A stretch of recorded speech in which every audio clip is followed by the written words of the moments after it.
With a final burst of adrenaline, she broke free of the whispers and sprinted to her car. She fumbled with the keys, her hands shaking, and finally managed to start the engine. As she sped down the road, the whispers faded, but the feeling of being watched never left her. When she finally made it home, she locked all the doors and windows, but sleep would not come. The silence of her apartment was oppressive, and in the stillness of the night, she could still hear them, the faint, sibilant whispers growing louder, closer. The next morning, Evelyn was found in her apartment, the walls covered in deep gouges, her eyes wide with terror. The only clue to what happened was a single, leather-bound journal on the floor, open to the final, chilling entry. "They found me." And on the last page, in Evelyn's own handwriting, was a single word: run. Ashar. The echoes in Hollow Gorge. The Hollow Gorge Trail had a reputation. Nestled deep within the Rocky Mountains, it was known not just for its stunning views, but for the strange occurrences that seemed to plague the area. Locals spoke in hushed tones about the echoes, strange sounds that seemed to mimic voices and laughter in the dead of night. No one could explain them, and few dared to hike the trail alone, especially after dark. But Jake wasn't one to be scared off by ghost stories.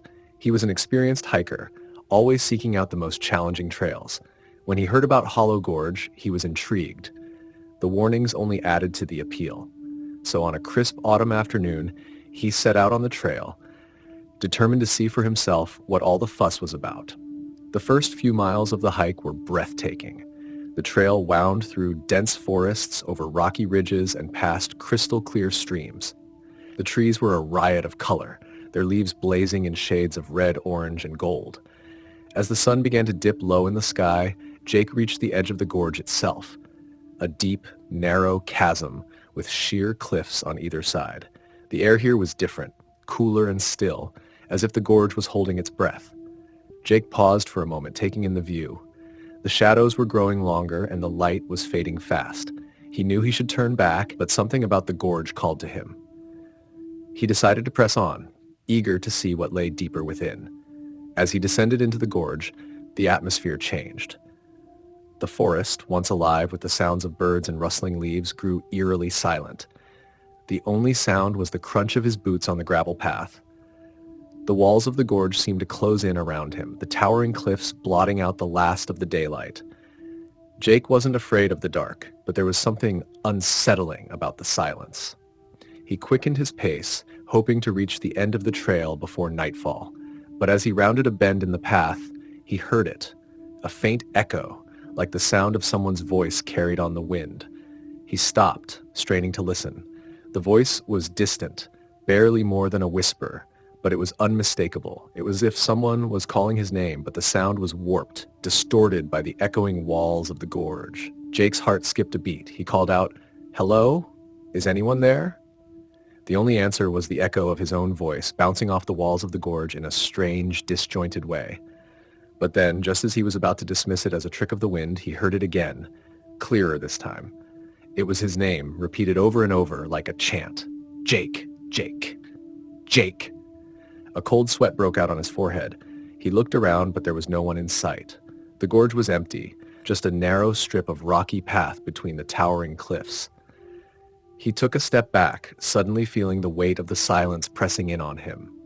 The echoing voice grew louder, more insistent, as if urging him to come closer.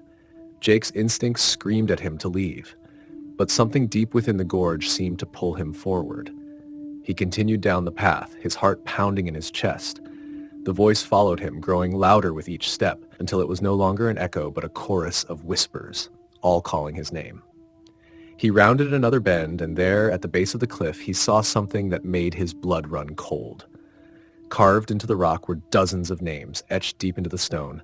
They were faded and weathered, some so old they were barely legible, but one name stood out, fresh and sharp, his own. Jake staggered back, his mind reeling. How could his name be here? He hadn't told anyone he was coming to Hollow Gorge, and he certainly hadn't carved it into the rock. Panic surged through him as the whispers grew louder, more frantic. They seemed to be coming from the very walls of the gorge, surrounding him, closing in on him. He turned and ran, his feet slipping on the loose gravel as he scrambled back up the path. The whispers followed him, echoing off the cliffs, filling the air with their haunting chant. Jake! Jake! Jake! As he neared the top of the gorge, he saw something that made him stop dead in his tracks. Standing on the path ahead was a figure, cloaked in shadow. It was tall and thin, its face hidden in the darkness, but Jake could feel its eyes on him, cold and unblinking. The whispers grew louder, more intense, as if the very air was vibrating with sound. Jake's breath caught in his throat as the figure began to move, gliding silently towards him. His legs felt like lead, his body frozen in place as the figure drew closer. The whispers were deafening now, a cacophony of voices all screaming his name. Just as the figure was about to reach him, Jake snapped out of his paralysis and turned to run. But as he did, the ground gave way beneath him. He fell, tumbling down the rocky slope, the world spinning around him. He hit the ground hard, the breath knocked out of him. When he opened his eyes, the figure was gone and the whispers had fallen silent. Jake lay there for a moment, dazed and disoriented, before slowly getting to his feet. His body ached from the fall and his head throbbed with pain. But he was alive. He looked around, the gorge now bathed in the eerie light of the rising moon. The path was empty, the silence oppressive. Jake took a deep breath, trying to steady his nerves. But as he turned to leave, something caught his eye. There, carved into the rock beside him, was his name again. Fresh, sharp, and joined by another name, one he didn't recognize. He stared at it, his mind racing. The name was faded, as if it had been there for years. But Jake knew it hadn't been there before. And then it hit him. The name wasn't unfamiliar at all. It was the same name he had seen on a missing person poster when he had first arrived in town. The man had vanished on this very trail, never to be seen again. Jake's heart pounded as he realized the truth. The echoes weren't just voices.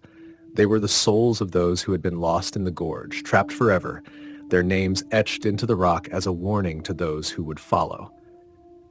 And now his name was there too, waiting for the next hiker to stumble upon it. With one last look at the cursed trail, Jake turned and fled, the whispers beginning to echo once more, following him all the way back to the safety of the forest. But even as he reached his car and sped away, he knew the echoes would stay with him, their voices forever haunting his mind, calling him back to the hollow gorge. The cabin at Devil's Ridge. It was the perfect getaway, a secluded cabin high in the mountains, far from the noise and stress of city life. Claire and Mark had been planning this trip for months. They wanted to reconnect, to spend some quality time together without the distractions of work and the hustle of everyday life. Devil's Ridge was the ideal spot, beautiful, remote, and completely off the grid. The drive up to the cabin was long and winding, the road narrowing as it climbed higher into the mountains. The trees grew denser, the forest darker, until it felt like they were driving through a tunnel of green. By the time they reached the cabin, the sun was beginning to set, casting the woods in a golden light. The cabin itself was quaint, a small wooden structure nestled among the trees. It had a cozy, rustic charm, with a stone chimney and a wide porch that offered a breathtaking view of the valley below. Claire and Mark were thrilled. They unpacked quickly, eager to start their weekend of relaxation. As night fell, the couple settled in by the fire, the crackling flames casting flickering shadows on the walls. They laughed, talked, and enjoyed the peace and quiet. It was everything they had hoped for. But as the fire burned low and the night grew darker, Claire couldn't shake the feeling that something was off. It started with small things, odd creaks and groans from the cabin, the way the wind seemed to howl a little too fiercely through the trees. But she dismissed them as normal sounds of an old cabin in the woods. It wasn't until Mark went outside to fetch more firewood that the real unease set in. Claire watched from the window as Mark disappeared into the darkness. The light from his flashlight bobbed in the distance, a small beacon in the vast blackness of the forest. She waited, expecting him to return quickly. But the minutes dragged on, and he didn't come back. A cold knot of fear tightened in her stomach. She called out his name, her voice trembling slightly, but there was no response, just the wind and the distant rustling of leaves.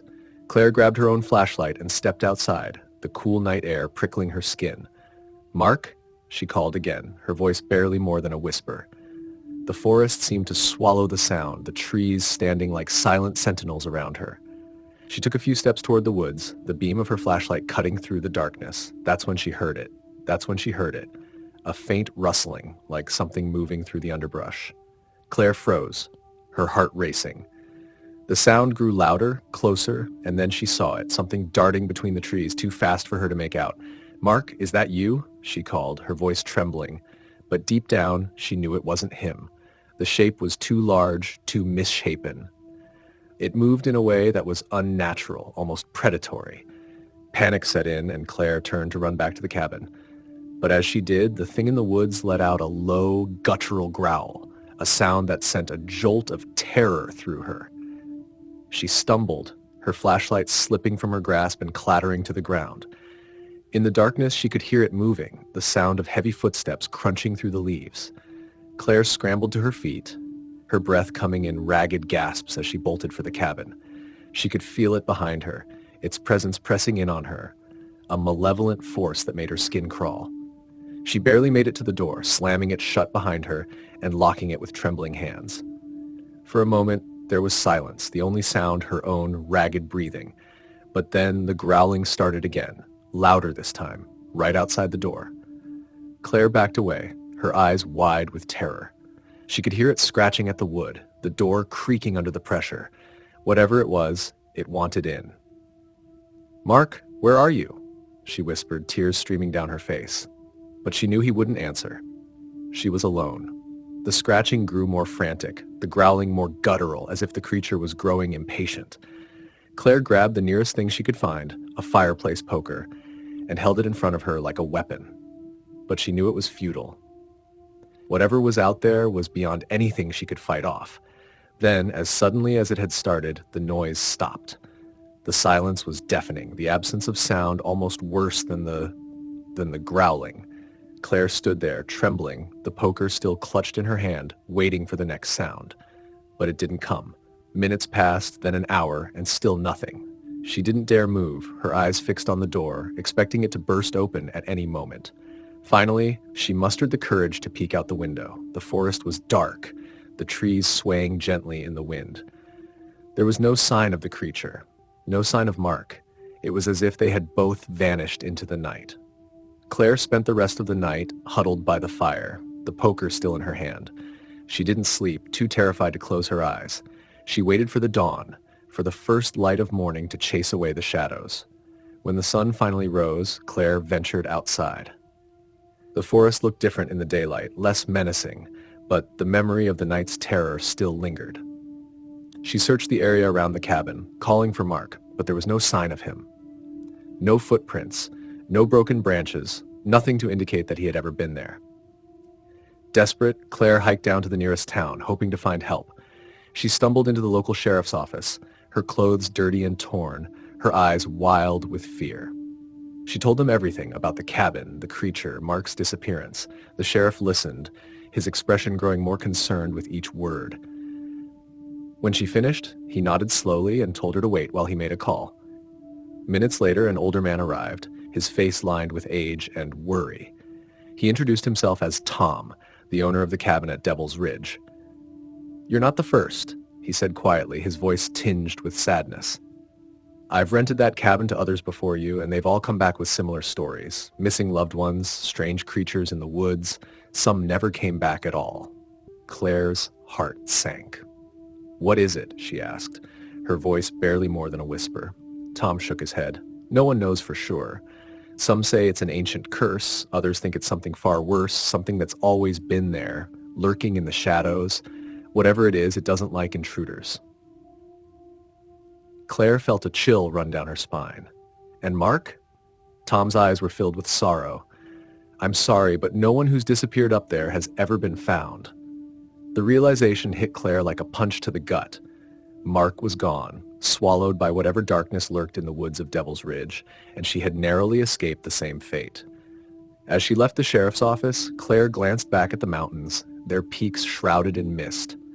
She knew she would never return, but the memories of that night would haunt her forever.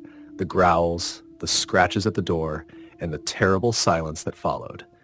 And she would always wonder in the darkest hours of the night What had really happened to Mark, and what unspeakable horror lived in the shadowy depths of Devil's Ridge.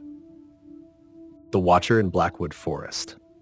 There was something unsettling about Blackwood Forest, something that made people avoid it after dark.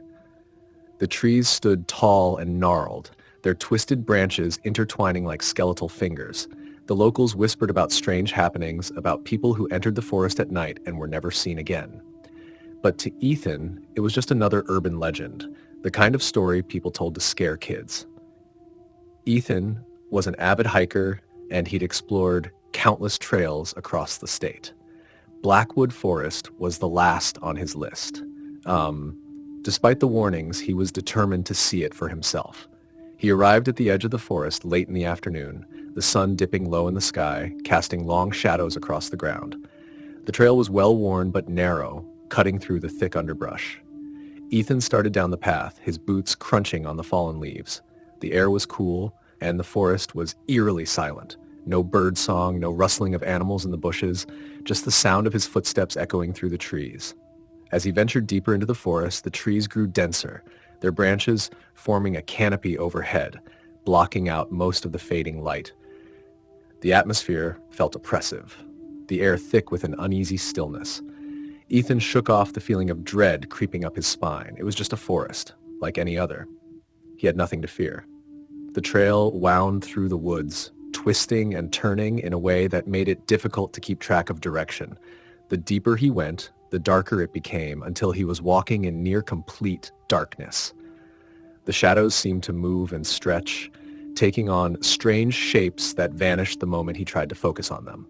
Then he heard it, a faint rustling sound, like something moving through the underbrush behind him.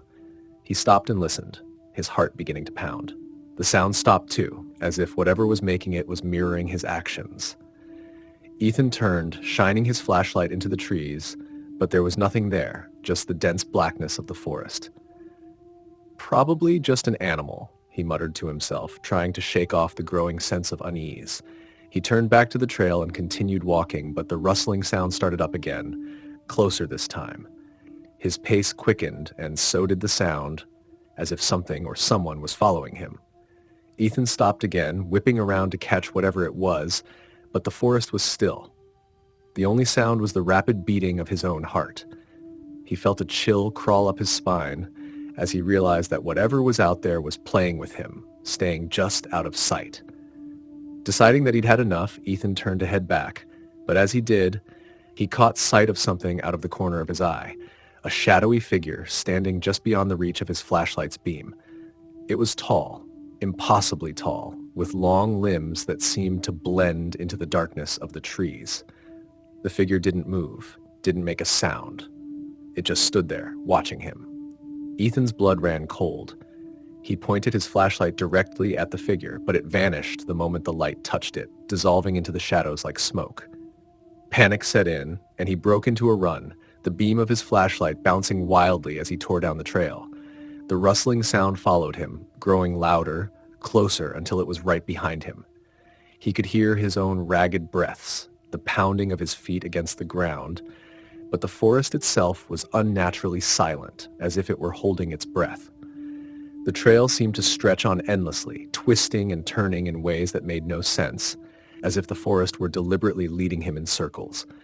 Just when he thought he couldn't run any farther, he burst into a small clearing. He stopped, gasping for breath, his heart hammering in his chest. The rustling had stopped, the forest once again silent. He shined his flashlight around the clearing, half expecting to see the figure standing there, waiting for him. But there was nothing. Ethan doubled over, trying to catch his breath, his mind racing. He had to get out of there, had to find the trail back to his car. But as he straightened up, he realized with a sinking feeling that the trail was gone. The path he had been running on had simply vanished, swallowed up by the forest. Panic surged through him. He spun around, searching for any sign of the trail, but all he saw were trees, stretching endlessly in every direction. He was trapped, lost in the heart of Blackwood Forest with something hunting him. The feeling of being watched returned, stronger than before. He could feel eyes on him, cold and unblinking, tracking his every move. The air grew colder, the darkness pressing in on him. Ethan raised his flashlight, scanning the tree line, and that's when he saw it again, the figure, standing just at the edge of the clearing. This time it didn't vanish when he shined the light on it. It stood there, motionless, its form becoming more distinct. It was impossibly tall, its limbs long and thin, its face hidden in the shadows. But there was something horribly wrong with its proportions, as if it were a twisted parody of a human. Ethan's breath caught in his throat as the figure began to move, gliding silently across the ground toward him. He stumbled back, tripping over a root and falling hard to the ground.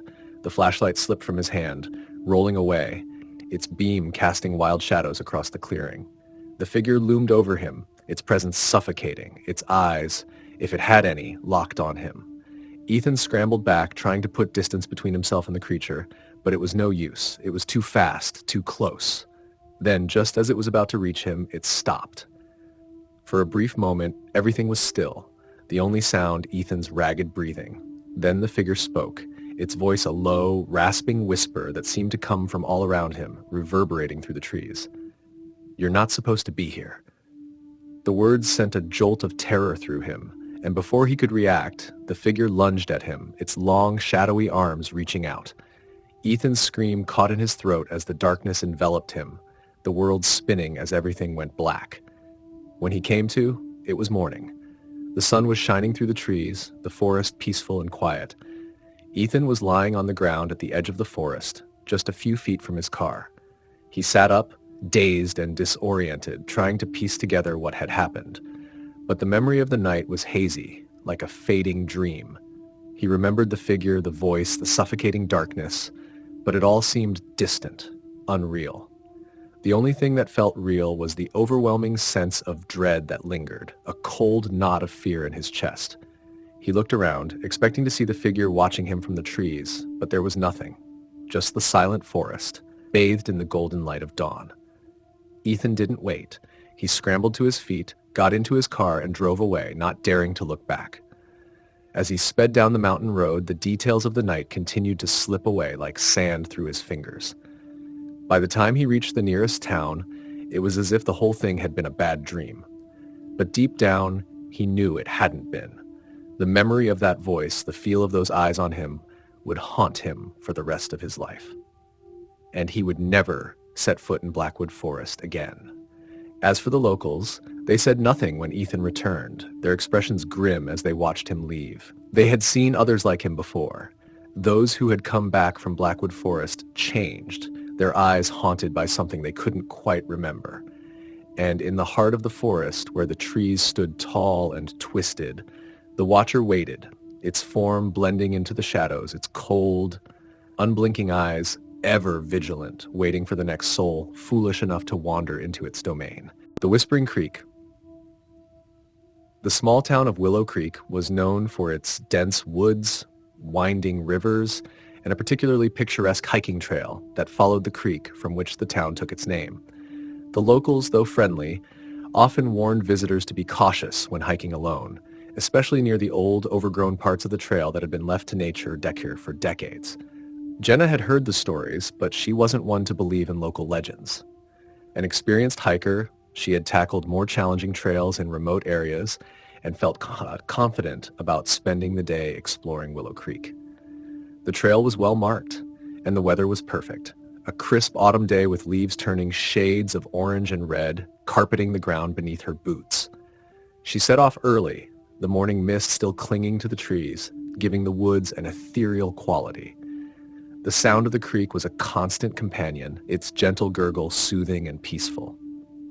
Jenna breathed in the fresh, cool air, enjoying the solitude. It wasn't long before she reached the less traveled part of the trail, where the trees grew thicker and the path narrower. The air felt different here, heavier, with an almost oppressive silence that contrasted sharply with the lively sounds of the forest she had just passed through. Jenna hesitated for a moment, remembering the warnings, but then pushed on. After all, she had come here to explore, to see parts of the forest that few ventured into. As she walked deeper into the woods, the creek began to widen, its waters darkening as the trees thickened overhead, blocking out the sun. The silence was absolute now, except for the occasional rustle of leaves underfoot and the distant sound of the creek. After a while, Jenna noticed something odd. The sound of the creek seemed to be growing louder, but not in the usual way. It wasn't the sound of rushing water, but rather a low, almost indistinct murmur, as if the water itself was whispering. She paused, straining to listen. The murmuring grew clearer, but she couldn't make out any words, just a soft, persistent whispering that seemed to come from all around her. A chill ran down her spine, and she shook her head, trying to brush it off as her imagination. But as she continued along the trail, the whispering grew louder, more insistent, until it seemed to fill her mind. Jenna stopped again, turning in a slow circle as she tried to locate the source of the sound. But there was nothing, just the dark, silent woods and the creek, winding through the trees like a black ribbon. A sudden movement caught her eye. Jenna spun around, her heart pounding. She could have sworn she saw something, a shadow darting between the trees, just beyond the edge of her vision. She stared into the forest, her breath coming in short gasps. But there was nothing there, just trees and shadows. She took a deep breath, trying to calm herself. "It's just the woods," she muttered under her breath. "There's nothing here." But even as she said it, she felt a growing sense of unease, a creeping dread that made her skin prickle. The whispering was louder now, clearer, as if the words were just on the edge of understanding. It was as if the forest itself was alive, watching her, waiting for something. Jenna quickened her pace, her eyes darting nervously from side to side. The trail was becoming more overgrown, the trees pressing in closer, their gnarled branches reaching out like twisted hands. The air was colder too, the mist thickening, turning the forest into a labyrinth of shadow and fog. The whispering continued, a constant, insistent murmur that seemed to rise from the very ground beneath her feet. It was almost hypnotic, drawing her deeper into the woods, even as every instinct screamed at her to turn back. Then, as she rounded a bend in the trail, she saw it, the source of the whispering. The creek had widened into a small, still pool, its surface dark and glassy, reflecting the twisted branches overhead. And there, standing at the edge of the water, was a figure. Jenna froze, her heart leaping into her throat. The figure was tall and thin, its skin pale and almost translucent, as if it had been drained of all color. It wore what looked like tattered, ancient clothing, the fabric hanging in ragged strips. But it was the face that sent a jolt of terror through her, sunken eyes, hollow cheeks, and a mouth that moved in a silent, endless whisper. The figure didn't seem to notice her at first, its attention fixed on the pool of water. But then it turned its head slowly, impossibly slowly, to look at her. Those hollow eyes locked onto hers, and the whispering grew louder, more urgent, filling her mind until it was all she could hear. Jenna wanted to scream, to run, but her body wouldn't obey. She was rooted to the spot, paralyzed by fear. The figure began to move toward her, gliding silently over the ground, its whispering growing louder, more insistent. She could feel it in her mind, pressing in on her thoughts, filling her with a cold, unrelenting terror. "Leave," the whisper seemed to say, though the words were twisted, distorted. "You shouldn't be here." Jenna's breath hitched, and with a sudden burst of adrenaline, she broke free of the paralysis that had gripped her. She turned and ran, her feet pounding on the trail, her breath coming in ragged gasps. The whispering followed her, echoing through the trees, chasing her as she fled. The forest seemed to close in around her, the trees pressing closer, the trail narrowing until it was barely a path at all. The whispering was all she could hear, a constant, maddening sound that made it impossible to think, to focus on anything other than the need to escape. Branches clawed at her clothes, her face, but she didn't stop, didn't dare look back. The trail was barely visible now, the mist thickening, turning the world into a blur of shadows and whispers. Finally, after what felt like hours, she burst out of the dense woods and onto the main trail. The whispering stopped abruptly, the silence almost as terrifying as the noise had been. Jenna stumbled, nearly falling as she tried to catch her breath, her heart pounding so hard it felt like it might burst from her chest. She looked back the way she had come, expecting to see the figure standing there watching her, but there was nothing, just the dark, silent forest. The trail behind her was clear, no sign of the overgrown path or the pool where the figure had been. Shaking, Jenna turned and ran the rest of the way back to her car. She didn't stop, didn't look back until she was safely inside, the doors locked. Her hands were trembling so badly she could barely get the keys into the ignition. When the engine finally roared to life, she sped out of the parking lot, not slowing down until she was miles away from Willow Creek. She never returned to that trail. In fact, she never went hiking again. The memory of that day haunted her, the whispering echoing in her mind whenever she closed her eyes. And sometimes late at night, when the world was quiet and still, she could still hear it. The soft, insistent whisper of the creek, calling her back to the dark woods of Willow Creek.